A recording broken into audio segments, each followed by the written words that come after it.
Hello everyone, welcome to my channel Suma Girish. మీలో ఎంతమందికి pasta అంటే ఇష్టమో కామెంట్ చేసేయండి. నాకు ఇంతకుముందు అంత ఇష్టం ఉండేది కాదనమాట. కానీ ఫర్ ద ఫస్ట్ టైం నేను ఒక దగ్గర స్పెగటీ పాస్తా తిన్నాను. ఇంకా అది తిన్న తర్వాత నుంచి నేను ఫ్యాన్ అయిపోయాను అనమాట ఈ పాస్తాకి. అందులోనూ వైట్ సాస్ పాస్తా.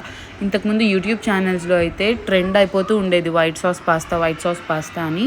కానీ నేను చూసిన ప్రతిసారి ఇదేంటి ఇంత తెల్లగా ఉంది, ఇది టేస్ట్గా ఉంటుందా ఉండదా అని చెప్పి అనుకునేదాన్ని అనమాట. కానీ తింటే కానీ తెలియలేదు ఇంత బాగుంటుందని. అందుకే ఇంట్లో చేయడం నేర్చుకున్నాను. నాకైతే ఎగ్జాక్ట్గా రెస్టారెంట్ స్టైల్ వచ్చింది. చాలా సింపుల్ కూడా ఈ రెసిపీ. వైట్ సాస్ ప్రిపేర్ చేసుకోవడం అయితే చాలా సింపుల్. జస్ట్ 2 minutes కాచి చల్లార్చిన పాలు యూస్ చేస్తేనే పాలు విరగకుండా ఉంటుందన్నమాట. మనం ఎందుకంటే చిల్లీ ఫ్లేక్స్, ఒరగానో, ఉప్పు ఇవన్నీ వేస్తాం కదా, డైరెక్ట్ పాలు వేసాం, పచ్చి పాలు వేస్తే పాలు విరిగిపోతాయి. అందుకే కాచి చల్లార్చి పెట్టుకున్న పాలని మెల్లమెల్లగా యాడ్ చేసుకుంటూ వైట్ సాస్ని ప్రిపేర్ చేసుకోవడమేనమాట. సో ఇంతే సింపుల్ పాస్తా మీరు ఇంట్లో ట్రై చేసి ఎలా ఉందో కామెంట్ చేసేయండి. దించబోయే ముందు బటర్ వేసుకొని వేడి పాస్తా తింటే అద్దరిపోతుంది. Please subscribe to my channel Suma Girish.